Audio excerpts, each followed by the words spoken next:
The library smelled of dust and old books. Her head ached from cramming, the letters in her constitutional law textbook blurring before her eyes. Kara rubbed her temples, trying to focus. The spring sun beat through the tall windows, flooding the long rows of desks with students bent over their books. "Excuse me, may I sit down?" A deep voice made her flinch. Kara looked up. A tall brunette with disheveled hair was staring at her with startling green eyes. In his baggy sweater and worn jeans, he seemed quite different from the other law students with their pressed shirts and ties. "Yes, of course." Kara fixed her hair in a machine-like manner. "Just be quiet, I'm studying for an exam." "Constitutional law? I'm Alan Pierce, studying too. Second year." His smile was something special, open and slightly mocking at the same time. Kara caught herself staring at him longer than she should. "Kara Reynolds, freshman year? You know, these paragraphs are already making me double-eyed. Why don't we take a break? There's a nice cafe nearby." She wanted to say no, the exam was in 3 days, but something in his gaze made her nod. They sat in a small cafe across from the university until evening. Alan talked about philosophy, about Nietzsche and Kierkegaard, about modern art. He waved his arms, heated, proving something. There was a strange mixture of cynicism and passionate belief in something higher in his speeches. "You're a very strange future lawyer," Kara said, stirring the cooled coffee. "Who says I want to be a lawyer?" He smiled. "I'm here because my father insisted, descendant lawyer, all that stuff. And anyway, you know, sometimes I think my calling is something else entirely, that there's more to it than paragraphs and articles." "And what is your calling?" "I don't know yet, but it's certainly not sitting in a stuffy office shuffling papers." They began meeting at the library every day. Alan brought her coffee, they studied together. Or rather, they pretended to study. In fact, they talked more in whispers, causing disgruntled looks from the other students. Their first kiss happened a week later. They were walking around campus, the magnolias blooming, showering them with white petals. Alan suddenly stopped, turned her around and kissed her, greedily, desperately, as if he was afraid she would disappear. Kara was dizzy from his pressure, from the smell of the blossoming trees, from her own sudden boldness. The crazy days of secret meetings began.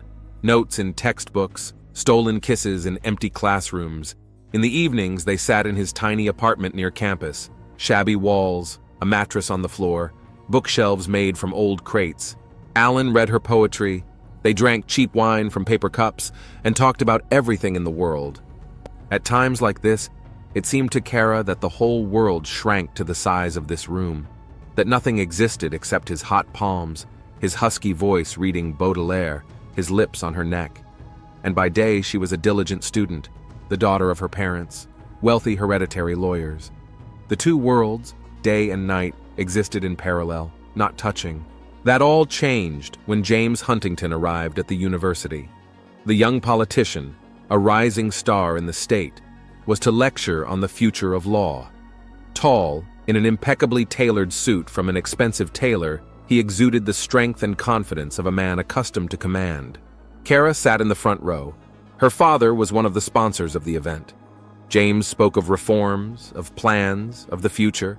His words had the same passion as Alan's, but directed not inward, but outward, to transform the world. There was a buffet after the lecture. James found her at the canapé table. "Miss Reynolds, would you care to join me for dinner? I'd like to discuss some ideas with you." She wanted to decline. She had an appointment with Alan, but something in James's gaze, the quiet authority, the promise of stability, made her agree. Dinner dragged on until midnight. James talked about politics, about his plans for mayor.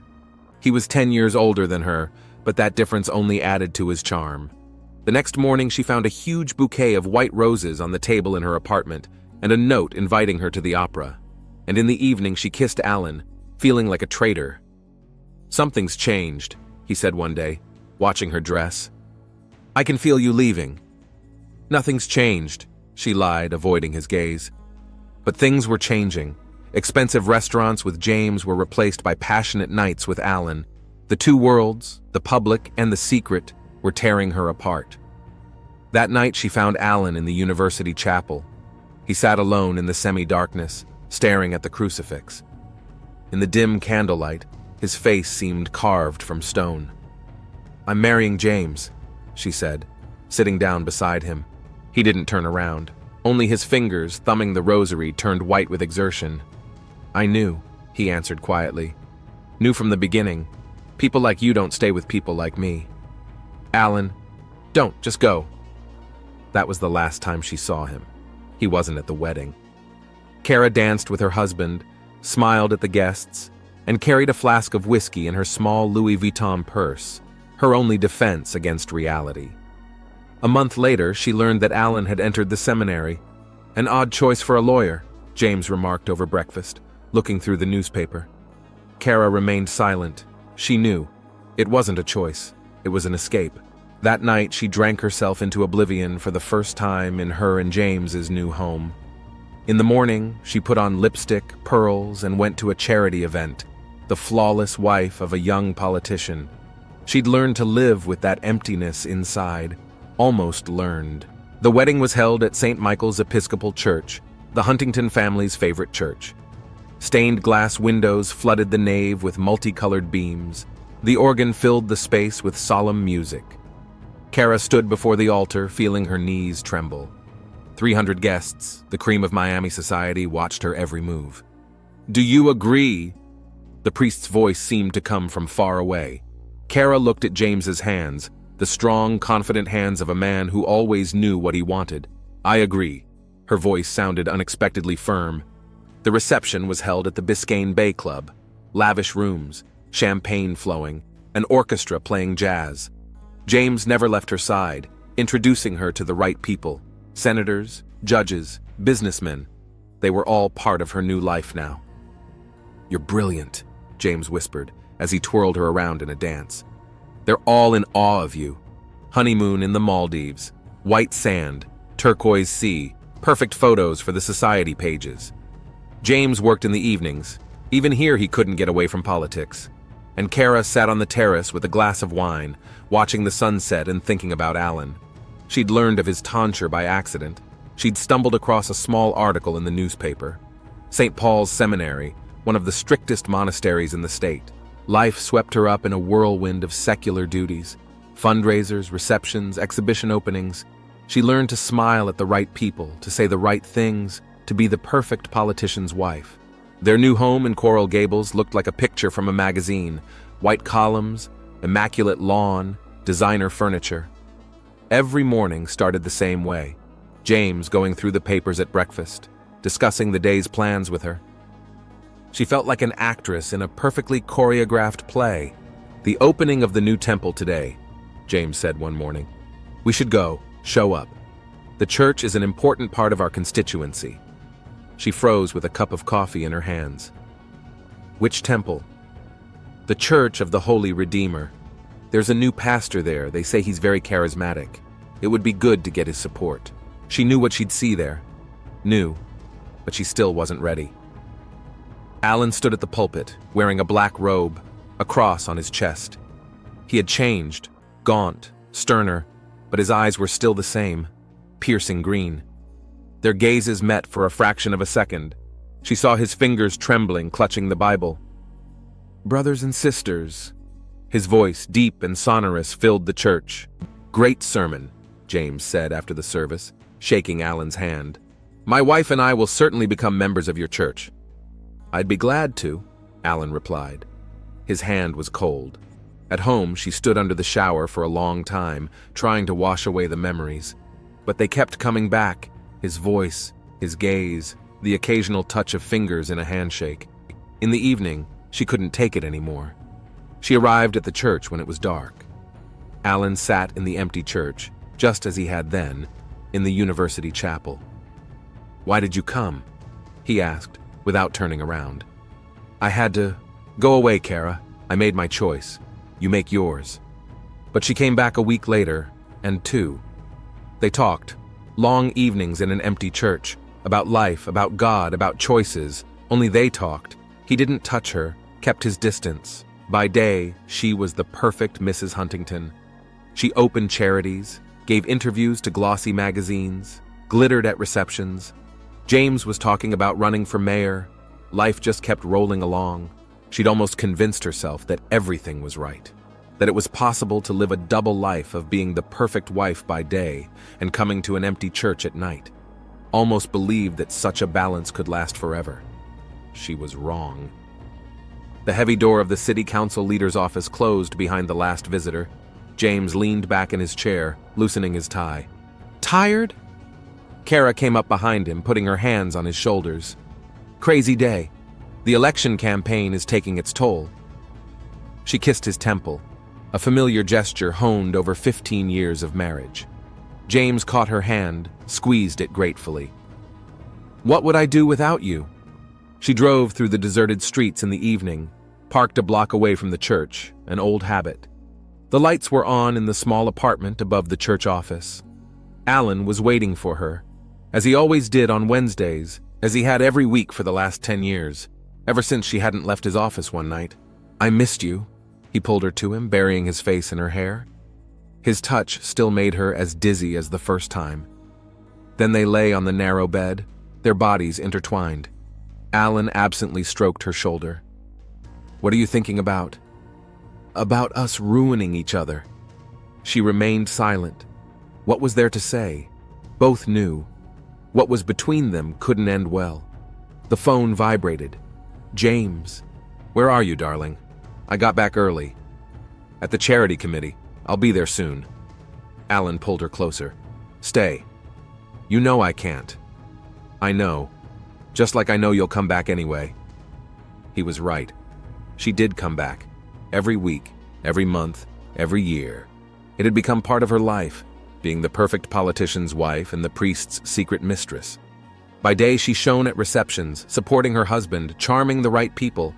James was at the height of his career, the youngest city councilman in Miami's history, a future governor. And in the evenings, she'd come here, to the small apartment above the church office. Here she could be herself, no masks, no pretense. He wants to be governor, she said once. I know. The whole town's talking about it. You'll be asked to support his campaign. Alan was silent, staring at the ceiling. There was gray in his hair over the years, but his eyes remained the same, green, piercing. I'm tired, Alan, tired of lying. We can leave everything, leave. And ruin his career? Disgrace your church? He sat up abruptly, turning her toward him. To hell with the career. To hell with the church. I love you. Always have. Ever since that first meeting in the library. She covered his mouth with a kiss. Words were unnecessary. Everything had been said long ago. They'd been stuck in this vicious cycle 15 years ago, and there was no way out. She returned home in the morning. James was eating breakfast, looking through the papers. Where were you so late? Discussing the details of the fundraiser. You know how much work there is before an election. He nodded without taking his eyes off the paper. The murderous routine of marriage. They'd learned not to ask too many questions. The phone vibrated quietly. I love you. Come over tonight. She knew she would come, and tomorrow, and the week after, until something shattered this delicate balance. An envelope lay in the morning mail, white, no return address. Kara opened it, thinking of the upcoming fundraiser, and froze, scrutinizing the contents. The photos were fuzzy, obviously taken from a great distance, but their quality didn't matter. The main thing was legible. Here she was leaving the church late at night. Alan walks her to her car, their long embrace in the shade of the trees.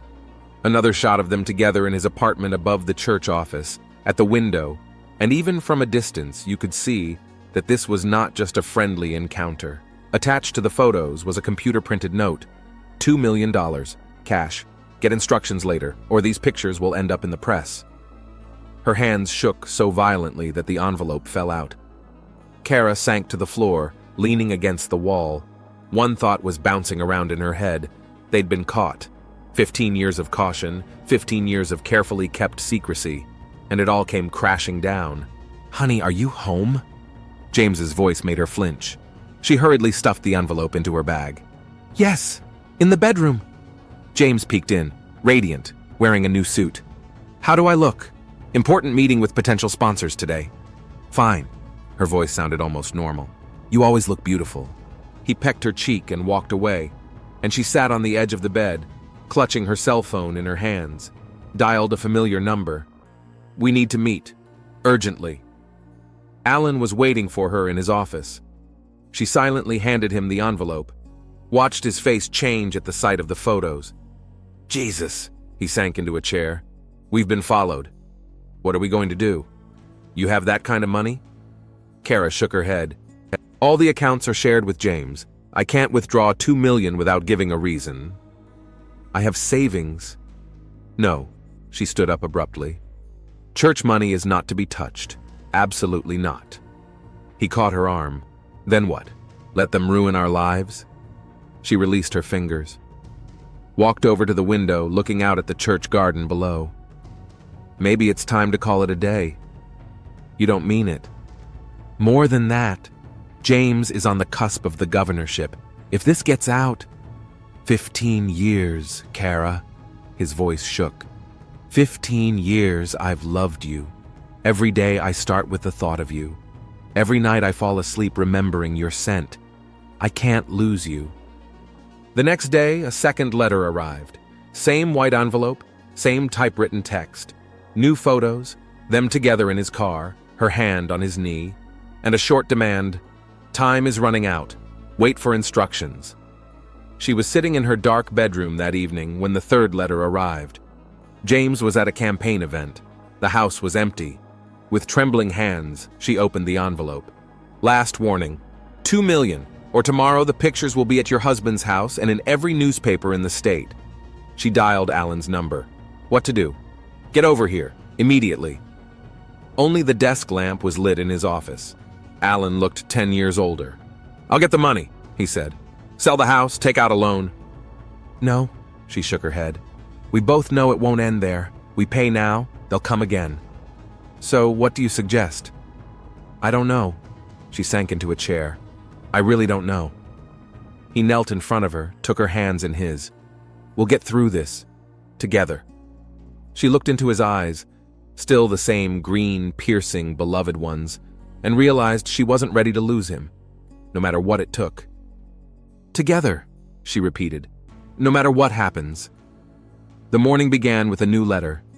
Kara wasn't even surprised to see the familiar white envelope among the mail. She unfolded the folded sheet, reading the printed lines. "St. Mary's Church, midnight. Put the money at the altar, come alone, no police." The old church on the outskirts of town had been abandoned years ago. The perfect place to hand over the ransom. Deserted, dark, away from prying eyes. James had gone to the state capitol for an important meeting. She walked him to his car, kissed him goodbye. He seemed so confident, so calm. A future governor, unaware that his life was about to fall apart. "I love you," he said before he left. She nodded, feeling tears come to her throat. The church was empty. Alan sat at the table going over the rosary, an old habit born in moments of excitement. "I don't have that kind of money," Kara said in lieu of a greeting.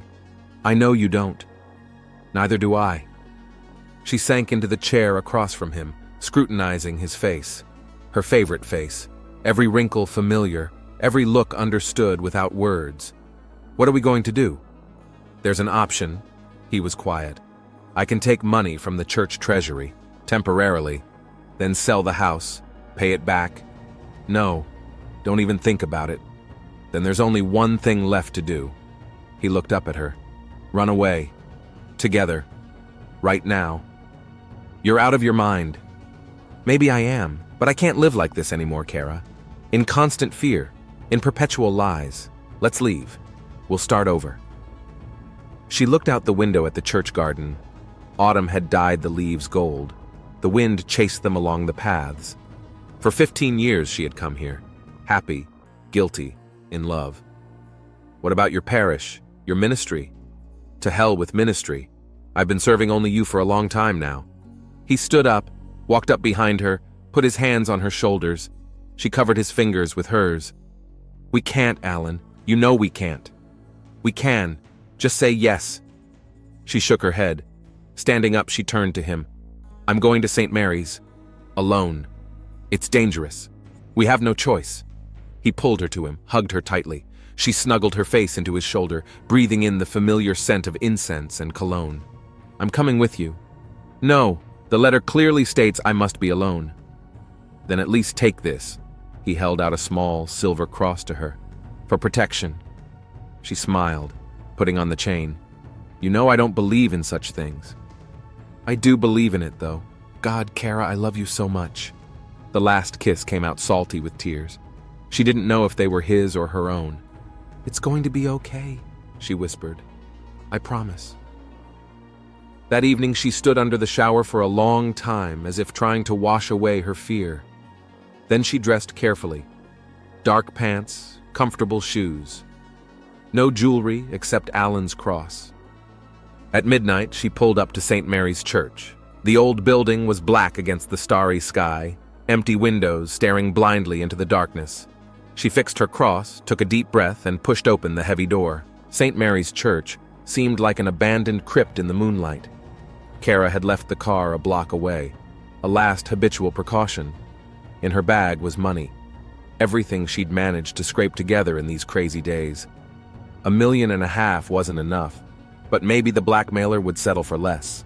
The heavy door creaked open. Inside smelled of dust, damp, and desolation. Moonlight fell through the broken, stained glass windows, turning the dust into a silvery suspension. Water dripped somewhere, and the monotonous sound echoed thickly beneath the vaults. She walked slowly between the rows of old benches, careful to tread quietly. Each step was echoed by the creak of rotten boards. The bag strained her arm, and Kara shifted it from one hand to the other. The altar was dark ahead, where the instructions said to put the money. She'd never been in this church before. Even in the best of times, the building looked abandoned, and now it looked like the set of a horror movie. Kara set her bag down on the altar steps. She straightened, looking around. Silence pressed on her ears, interrupted only by the sound of dripping water and her own breathing. She was supposed to leave at once. The instructions were to leave the money and go. But something held her back. Maybe a desire to see the blackmailer, maybe simple curiosity, maybe a premonition of trouble. Kara retreated into the shadow of a massive column. Time stretched interminably slow. She counted the beats of her heart, trying to calm herself. 100 beats, 200, 300. And then she heard footsteps, quiet, cautious. Someone was coming from the side of the sacristy. A tall figure in dark clothing appeared from a side aisle, and moonlight fell on a familiar face. Alan? He froze. There was a flicker of consternation in his eyes, replaced by rage. What the hell are you doing here? You were supposed to leave. Is that you? Her voice trembled. Did you send the letters? Did you blackmail us? Leave. He took a step toward the bag. Just go away, Kara. Forget all of this. Why? Why did you do it? Tired of it. His voice rang with tension. Tired of being second best, the backup, the one you come to when it suits you. What are you talking about? 15 years, Alan. 15 years I've loved you. Loved you? He laughed bitterly. No, you loved your double life. The thrill of a forbidden liaison, and I was just convenient, always there for you, always ready to take you in. You're wrong. She took a step toward him. Let's talk calmly. It's not like that. Enough! His shout echoed off the walls. Enough talking! He turned sharply and grabbed a heavy gilded frame from an icon leaning against the wall. Kara saw it gleam in the moonlight. Alan, don't... She managed to block the first blow with her hand.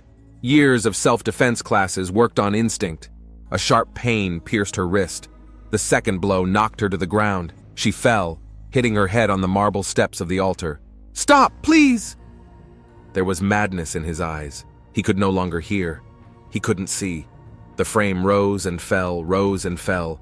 Blood splattered on the white marble on his black robe, on her light-colored sweater. Her screams gradually faded. The final blow came in the temple. The body jerked and froze.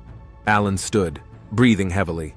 The frame slipped from his shaking hands and fell to the floor with a clatter. He looked at his palms, stained with blood. At the motionless body at his feet. A coarse shiver began to hit him. Moonlight flooded the church with a ghostly glow. Somewhere in the distance, a dog howled. Reality came in a suffocating wave. He grabbed the money bag and rushed for the exit. His footsteps echoed beneath the vaults. The heavy door slammed shut with a clatter.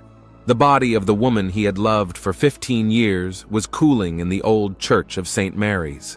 The blood was slowly spreading on the marble slabs, soaking into the ancient wood, dripping into the cracks between the boards. The moonlight was playing in the shards of broken stained glass, painting bizarre patterns on the walls. Detective Veronica Shade arrived on the scene at 6:30 in the morning. The body had been discovered by a homeless man seeking shelter in an abandoned church. His screams had woken up the whole neighborhood. Veronica climbed the steps, nodded to the officer on duty. Inside, the task force was already working, taking photos, samples, measuring distances. Forensic scientists in white coveralls were working on the body. "What do we got?" Veronica took a seat next to the medical examiner. Female, early 40s. Death occurred between 12 and 2 in the morning. Multiple head injuries. "Got an ID?" "Yeah. Kara Huntington, wife of the city councilwoman." Veronica whistled. It was going to be a long day. They found a driver's license and a cell phone in the dead woman's pocket. No money, no jewelry. At first glance, it looked like a robbery, but something didn't add up. James Huntington arrived an hour later. Tall, trim, wearing an expensive suit. Even the grief looked impeccable on him. "Where is she? Where's my wife?" "Mr. Huntington, we need to talk. Where were you last night?" "At the state capitol, at a meeting with the governor. 20 people were there, all will attest." He spoke evenly, calmly. Only the fingers clutching the phone turned white with tension. "When was the last time you spoke to your wife?" "Yesterday afternoon. She said she wasn't feeling well, would stay home." "Has she been to this church much?" "Never. Went to the Church of the Holy Redeemer, to the Reverend Pierce's." At the mention of Pierce's name, something flashed in his eyes. Veronica made a mental note. By 10 o'clock in the morning, the initial inspection was complete. Signs of a struggle indicated that the victim knew her attacker. The absence of the bag and jewelry suggested a staged robbery.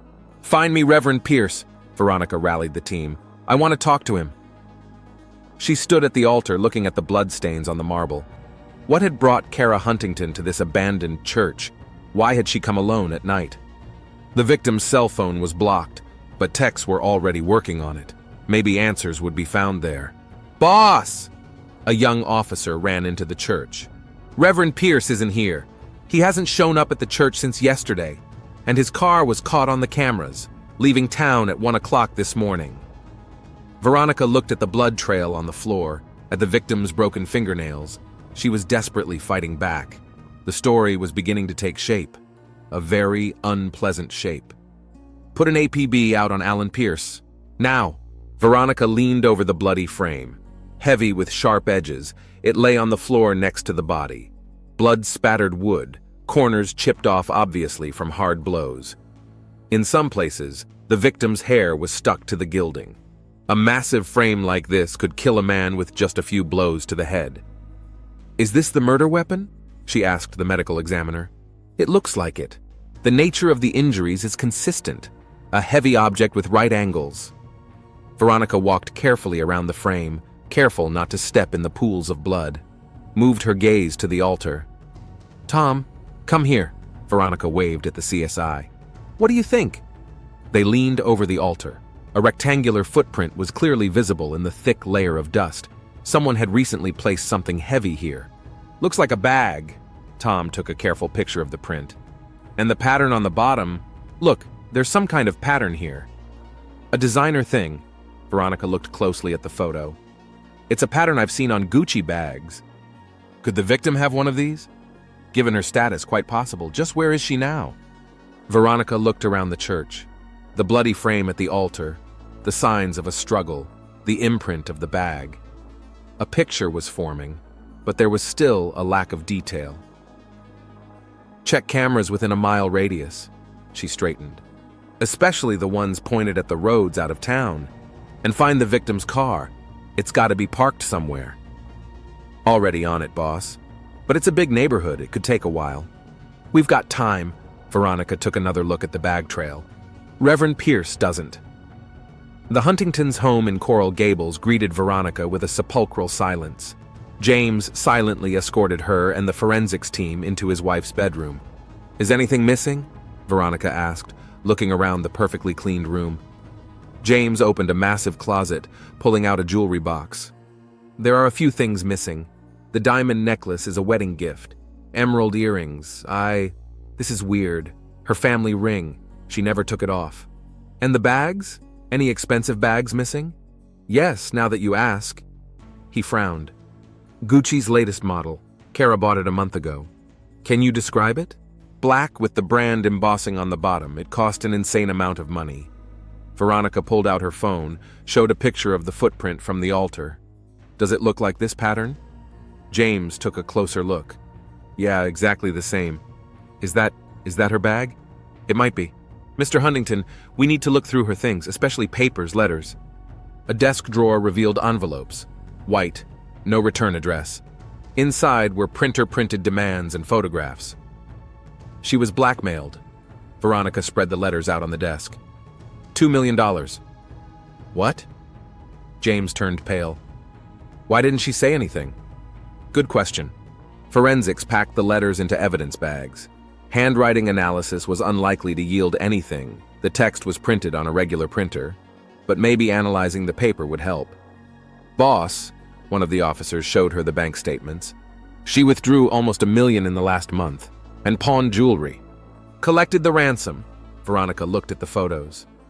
Kara coming out of the church late at night. A tall figure in black escorted her to her car. Mr. Huntington, one more question. How long have you known Reverend Pierce? About 15 years. He married Kara and me. And her, were they close?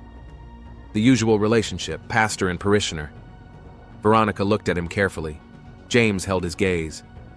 There was a whole crew working on the house, taking pictures, taking samples, looking for clues. But Veronica already knew the main thing they wouldn't find here. Check all the pawn shops, she instructed over the phone. Find out where she pawned the jewelry, and request footage from the cameras around Holy Redeemer Church for the last month. The story was beginning to take shape. Blackmail, secret meetings, missing jewelry, a bag of money, and somewhere in that story, a bloody frame and body in an abandoned church. Mr. Huntington, Veronica turned to the murdered woman's husband. Are you sure you've told me everything? He was silent for a moment, looking at the pictures of his wife. Yes, detective. Everything I know. But something in his eyes told him it wasn't the whole truth. That said, Veronica had enough evidence to move on, and first on the list was the Reverend Alan Pierce, whose car had left town shortly after the murder. Alan Pierce was picked up on a highway about 200 miles out of town. Patrolmen didn't even immediately realize they were looking for a wanted suspect. A neat priest in a black robe, polite, calm. Open the trunk, please. The young officer checked the orientation card. In the trunk was a black Gucci bag with branded embossing. Inside were neatly tied bundles of money and a bag of jewelry. You'll have to come with us. In Pierce's pocket, they found a plane ticket to Brazil. The flight left in 3 hours. Veronica met him in the interrogation room. He looked tired, but kept a straight face. Where did you get the money, Reverend? I won't talk without a lawyer. Whatever you say. But Mr. Huntington is on his way here. Would you like to talk to him? Something flashed in the minister's green eyes. Fear? A challenge? James Huntington burst into the station half an hour later. What do you mean they found my wife's bag in his possession? And jewelry? Mr. Huntington, Veronica gently took him under the elbow. We need to talk. She showed him the pictures from the blackmailer's letters. Watched his face change. No. He shook his head. No, that's impossible. They couldn't. 15 years, Mr. Huntington. Your wife and Reverend Pierce dated for 15 years. He rushed toward the interview room. Let me see him. Veronica nodded to the officers. Sometimes you have to let events take their course. Alan looked up as the door opened. He smiled, a strange, crooked smile. Ah, there you are. Do you want to know the truth, James? You killed her. Yes, and loved her. Loved her for 15 years while you were building your precious career. Do you know how she came to see me? Every week for 15 years, and then came back to you, the perfect politician's wife. Shut up. She loved me. Always has, since university. And she married you for status, money, position in society. You know what she talked about after you kissed her? About how disgusted she was. James rushed across the table to him. The guards barely had time to separate them. "Get him away!" Veronica pulled James toward the door. "Mr. Huntington, calm down." "Ask him," Alan wheezed, wiping blood from his shattered lip. "Ask him why she came to me that night, why she brought the money. Get out of here." Veronica shoved James out the door, turning to Pierce. "And we'll talk to you again." He leaned back in his chair, covering his eyes. "I killed her anyway. What difference does it make now?" Behind the glass of the interrogation room, James Huntington slid down the wall, covering his face with his hands. His perfect life had crumbled like a house of cards. And somewhere in the morgue lay the body of a woman who had been loved by two men. A woman whose double life had ended in an old church under the blows of a heavy frame. The trial lasted 3 weeks. The courtroom was packed with reporters. The murder of a prominent politician's wife, an affair with a pastor, blackmail. The newspapers were full of headlines. Alan Pierce pleaded guilty. His testimony took hours. "I'd loved her since university," he said quietly, but in the ringing silence of the hall, every word was audible. "When she married Huntington, I left for the seminary. Thought faith would help me forget. Didn't help." He told of 15 years of secret meetings, about her coming to his church, about a passion that didn't subside over time. "The last few months I started to go crazy. I saw how she smiled at her husband at receptions, how perfectly she played the role of his wife. And then she would come to me, and she was different, real." He talked about the ransom letters, about following her around, taking pictures. "I wanted money. I thought I'd go somewhere far away, start a new life. She should have left the bag and gone. But she stayed." His voice shook as he described the events at the church. "She recognized me, started screaming. I grabbed the first thing I could get my hands on, the damn frame. I don't remember how many times I hit her. All I remember is the blood, a lot of blood." The jury listened with bated breath. In the front row sat James Huntington, gaunt, aged 10 years over the weeks. "Are you remorseful for what you've done?" the prosecutor asked. Alan looked up, looked at James. "I'm remorseful for killing her, but I don't repent for loving her. For 15 years she was mine, truly mine, and his was just for the public." James twitched but remained seated. The jury deliberated briefly. The verdict was guilty, murder in the first degree. The judge read the verdict. "Alan Pierce, the court sentences you to life imprisonment without parole." There was silence in the room. Alan stood straight, looking over his head.